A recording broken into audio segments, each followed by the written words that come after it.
रामचन्द्राय जनकराजजा मनोहराय मामकाभीष्टदाय महितमङ्गलम् कोसलेशाय मन्दहासदासपोषणाय वासवादिविनुतसत्वराय मङ्गलम्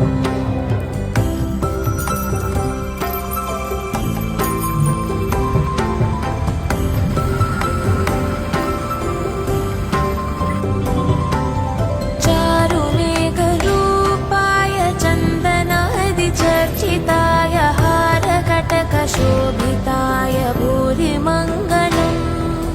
ललितरत्नकुण्डलाय तुलसीवनमालिकाय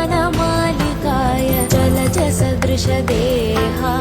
चारुमङ्गलम् देवकी सुपुत्र